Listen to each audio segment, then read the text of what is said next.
La première chose que vous devez faire est choisir entre Octave et MATLAB. Je ne peux pas faire ce choix pour vous. Et d'ailleurs, vous pouvez à tout moment changer d'avis. Ou encore utiliser les deux, selon les circonstances. Pour vous aider, discutez avec vos collègues ou naviguez un peu sur Internet. Si vous avez choisi MATLAB, il faut aller sur le site de MathWorks. C'est eux qui développent ce logiciel. Vous pouvez l'acheter, ou si vous êtes étudiant ou employé de l'EPFL, en obtenir une version avec la licence du campus. Octave, au contraire, est un logiciel gratuit distribué sous GPL. Les développeurs le mettent à disposition de la communauté, mais gratuit ne veut pas dire qu'il ne coûte rien. C'est pour ça que les développeurs demandent des donations aux utilisateurs. Je tape Octave pour rechercher mes pages. Alors, voilà la page d'Octave. Alors, pour l'installation, je dois aller sur Download. Alors, comme vous voyez, il y a Linux, BSD, OS X, Windows. Alors, nous, on est intéressé à la installation sous OS X.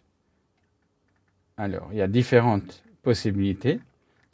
Et celle nouvelle et assez facile, c'est l'installation binaire. Alors, il faut télécharger le binaire. On peut lancer le téléchargement. Là, il faut prendre Octave 3806. C'est un paquet. D'abord, il va télécharger.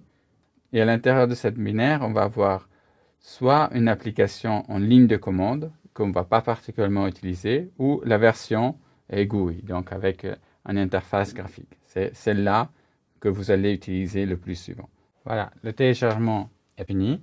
Vous pouvez aller dans les fichiers téléchargement et l'ouvrir explicitement. Il y a le fichier d'installation. Donc on va cliquer 2 fois sur le package. Et là, on est prêt à l'installation. Voilà. Il faudra mettre le mot de passe d'un utilisateur.